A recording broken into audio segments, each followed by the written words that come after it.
Hi guys, welcome back sa part 2 ng review ko sa Ace LEDR 24 inch. Bali, update na lang to sa review ko. Kasi nakabili na ako ng Toshiba Cameo 5 500 gig. So, na-test ko na rin siya. So, ipapakita ko sa inyo. Gumagana siya. So, yung nakakatuwa, hindi na ito yung gagamitin ko sa movie. So, ito okay. Na-test ko na rin ito. Nagana, kaya ito ang nakakatuwa. Gumagana siya. So, ngayon, gagamitan ko siya ito. Yung USB extension cable. Ayaw kasing malaspag yung USB port niya. Kaya ito yung gagamitin ko.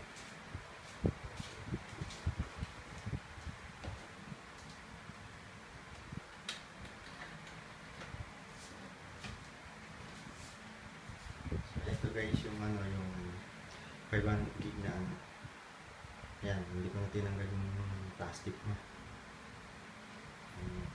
Test natin siya.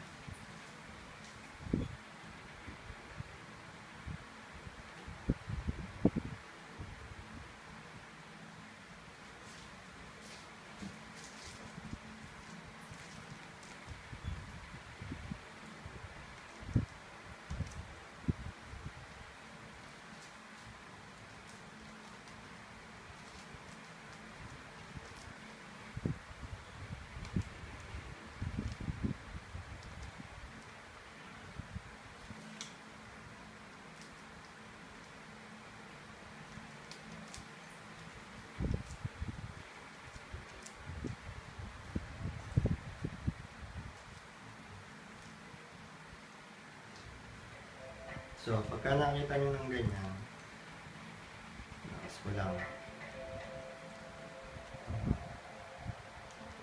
Pag nakita nyo ng ganyan, maliit. Ito. Pindutin nyo lang uli ito. Itong play dito, yung may play and pause button. Para lumaki siya. Mag-full screen.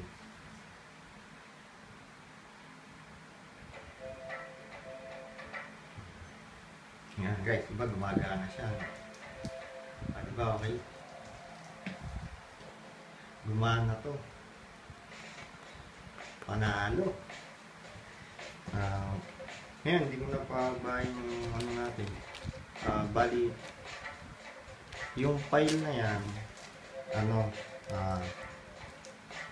MP4 file. MP4 file siya. So, na-test ko rin yung iba, yung MKV file, saka AVI file. Wala talaga siyang audio. Pero, nakapag-try ako nung Tagalog movies, MKV file at saka AVI file, gumagana siya. So, ibig sabihin, depende na lang yung sa nada-download natin, yung pagkaka-compress nung nag-upload ng video na dinownload natin. Kasi yung gumana yung General Luna. Gumana siya. Hanapin ko lang.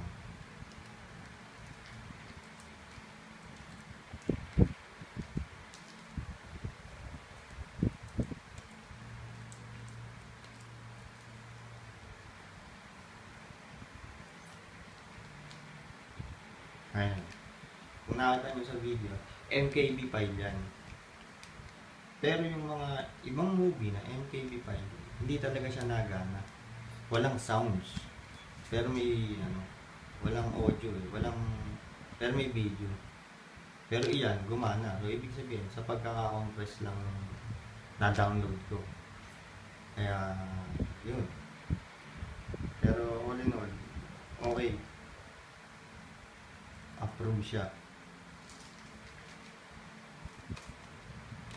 So, yun lang guys. Thanks for watching and please subscribe to my channel.